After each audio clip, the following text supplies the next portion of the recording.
Sir, இப்ப நீங்க சொன்ன மாரி பாஸ்கர் சக்தி சாருடைய அழகர்சாமி குதிரை அந்த சிறுகதை எடுத்து அத வந்து ஒரு படமா பண்ணியிருக்கீங்க. இந்த ட்ரெண்ட் இப்ப அதிகமாயிருச்சு. நீங்க எல்லாத்துலயுமே நீங்க ஒரு பயனீரா தான் இருந்திருக்கீங்க. அதுல எந்த மாற்று கருத்துமே கிடையாது. சாதி ரீதியான பிரச்சனைகள பத்தி பேசுறதா இருக்கட்டும். குறிப்பா இந்த சிறுகதைய எடுத்து, நாவல்கள எடுத்து படமாக்குற தன்மை வந்து இப்ப அதிகமா இருக்கு.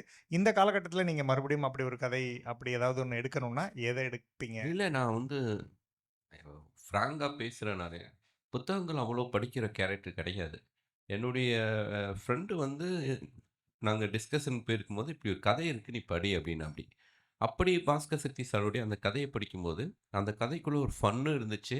அதே டயத்தில எமோஷனல் இருந்துச்சு. என்டர்டெயின்மென்ட் மீடியாவ பொறுத்தவரைக்கும் ஃபன்னு ரொம்ப முக்கியம். அதே டயத்தில அந்த எமோஷனலும் இருக்கணும் அப்படின்னு பார்ப்பேன். சரி இத ஏன் வெறும் 10 பக்கம் தான் அந்த சிறுகதை.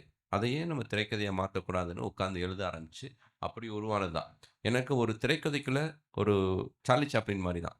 ஒரு ஃபன்னும் இருக்கணும், எமோஷனலும் இருக்கணும். அந்த மாரி ஒரு கதை கிடைச்சுச்சு, ஒரு புத்தகத்தில கிடைச்சுச்சுன்னா நிச்சயமா பண்ணுவேன். அப்படி ஒரு புத்தகம் நான் படிக்க மாட்டேன். யாராவது படிச்சீங்கன்னா சொல்லுங்க.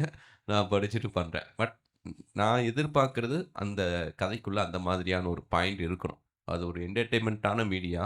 வெறும் ராவான படமா பண்றதுல எனக்கு உடன்பாடு கிடையாது. ஏன்னா என்ன நம்பி ஒரு புடியூசர் வராரு. அவருக்கு அந்த காசு திரும்ப போகணுங்கிறதுல தெளிவா இருக்கேன்.